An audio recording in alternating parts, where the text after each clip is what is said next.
On a quiet stretch of the war that many outside the region had begun to see as static, something unexpected happened.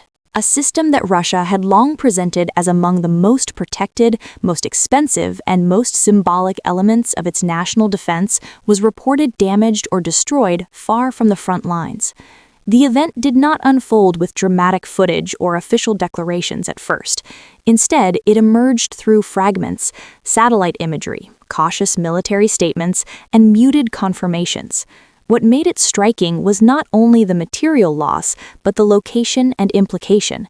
Ukraine, a country fighting largely on its own territory, appeared to have reached deep into what Moscow considers its inner circle of strategic security. This moment matters now because it challenges assumptions that have shaped the war since its early months. The conflict is often described as a grinding battle of attrition along defined lines.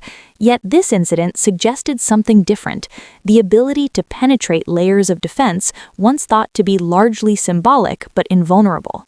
By the end of this analysis, viewers will understand what is known about the strike, what remains uncertain, why the system mattered politically as much as militarily, and how this episode reshapes the broader understanding of power, deterrence, and accountability in the Russia-Ukraine war.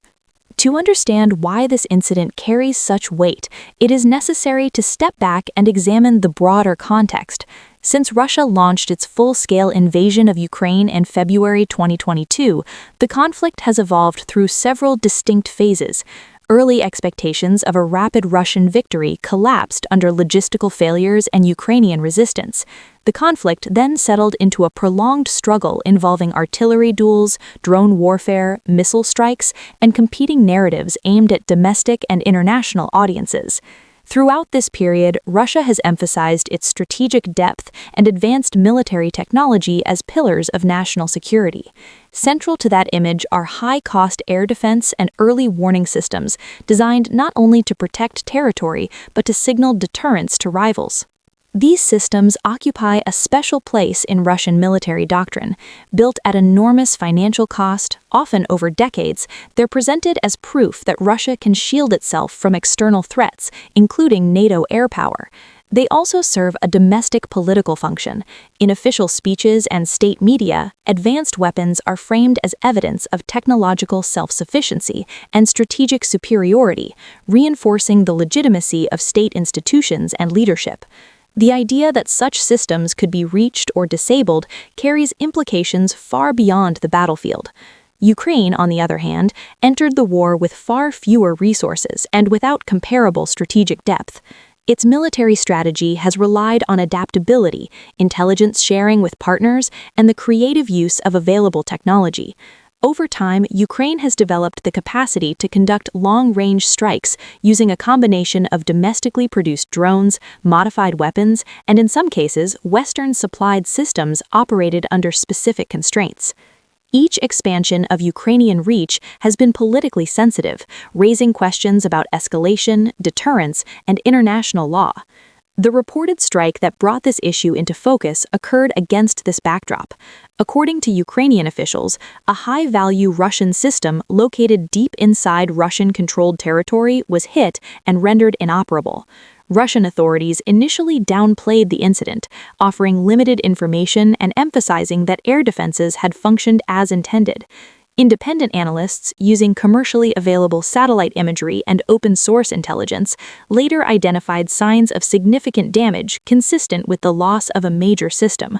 While details remain contested, there is broad agreement that something unusual occurred and that it was not a routine battlefield exchange. Chronologically, the episode unfolded in stages.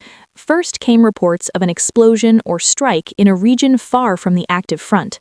Local Russian officials offered minimal comment, sometimes attributing the event to accidents or unspecified drone activity. Ukrainian military sources later acknowledged a successful operation, framing it as part of a broader effort to degrade Russia's ability to strike Ukrainian cities. Days later, satellite images circulated among analysts showed visible damage at a site associated with advanced radar or air defense infrastructure. No independent body has publicly confirmed every detail, but the convergence of evidence has led many observers to conclude that a high-cost system was at least severely damaged. Separating confirmed facts from claims is essential. It is confirmed that Ukraine has conducted long-range strikes inside Russian territory using unmanned systems. It is also confirmed that Russia deploys some of its most advanced defensive assets away from the front to protect strategic areas. What remains unconfirmed is the precise nature of the system destroyed, its full operational status at the time, and whether it was completely eliminated or partially disabled. Both sides have incentives to shape the narrative. Ukraine benefits from demonstrating reach and capability, while Russia seeks to preserve the perception of control and resilience. Regardless of the unresolved details, the implications of such a strike are significant. High-end defensive systems are not easily replaced. They require specialized components, trained personnel, and long production timelines. Even temporary loss can force a reallocation of resources and create gaps in coverage. From a strategic perspective, the episode suggests that distance alone no longer guarantees security, and that assumptions about safe rear areas may need revision. Examining who holds power in this situation reveals a complex picture. Militarily, Russia retains substantial advantages in manpower, industrial capacity, and missile forces. Ukraine, however, has demonstrated a capacity to impose costs disproportionate to its size by targeting vulnerabilities. The power dynamic is not simply about who has more weapons, but who can shape the battlefield and the narrative around it. By striking a symbolically important system, Ukraine challenges Russia's claim to uncontested control over its own airspace. Institutionally, power also lies with international partners. Ukraine's ability to conduct such operations is linked directly or indirectly to support from allied countries in intelligence sharing, training, and technology. At the same time, those partners face their own constraints, balancing assistance with concerns about escalation. Russia, for its part, uses its status as a nuclear power and permanent member of the UN Security Council to assert influence and deter direct intervention. The incident thus sits at the intersection of military capability and diplomatic calculation. Contradictions emerge when comparing official narratives with observable outcomes. Russian officials have repeatedly stated that their air defense network is layered, redundant, and capable of neutralizing threats. Yet the occurrence of a strike on a protected asset raises questions about those claims. Similarly, Ukraine has emphasized defensive motives, framing long-range strikes as necessary to protect civilians. Critics argue that such operations blur lines and risk escalation. These tensions highlight the gap between stated principles and the realities of a war where boundaries are continually tested. Accountability mechanisms in this context are limited. Military operations are rarely subject to immediate, independent verification, especially during an ongoing conflict. Domestic accountability within Russia is constrained by media controls and political structures that discourage public scrutiny of military failures. In Ukraine, while there is greater openness, details of operations are often classified for security reasons. Internationally, there is no single body capable of impartially adjudicating claims about battlefield incidents in real time. As a result, much of the accountability depends on long-term historical assessment rather than immediate consequence. For ordinary people, these developments are not abstract. The destruction or degradation of a strategic system can alter the frequency and intensity of missile strikes, affecting civilian safety. In Ukraine, improved ability to limit Russian attacks can mean fewer disruptions to power, water, and daily life. In Russia, the recognition that rear areas are vulnerable can generate anxiety and prompt increased security measures that affect civilian movement and economic activity. Beyond the immediate region, the conflict influences energy prices, defense spending, and political debates across Europe and beyond. The economic dimension is also relevant. High-cost military systems represent significant investment. Their loss imposes financial strain, particularly under sanctions that restrict access to components and capital. For countries watching from outside the conflict, the incident reinforces lessons about the vulnerability of expensive platforms to relatively low-cost threats, shaping procurement decisions and defense planning far removed from the battlefield. Media framing plays a central role in shaping public understanding. In Ukraine and supportive international outlets, the incident has been framed as evidence of ingenuity and resilience. In Russian state media, coverage has been minimal or framed to emphasize continuity and control.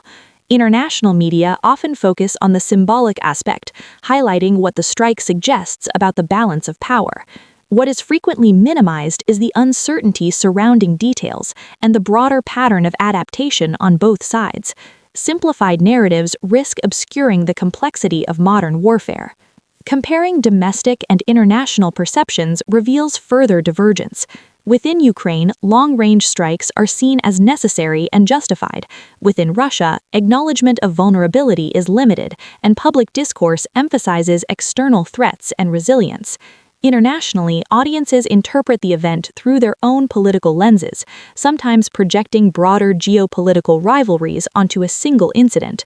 This variation underscores how information environments shape meaning as much as facts themselves.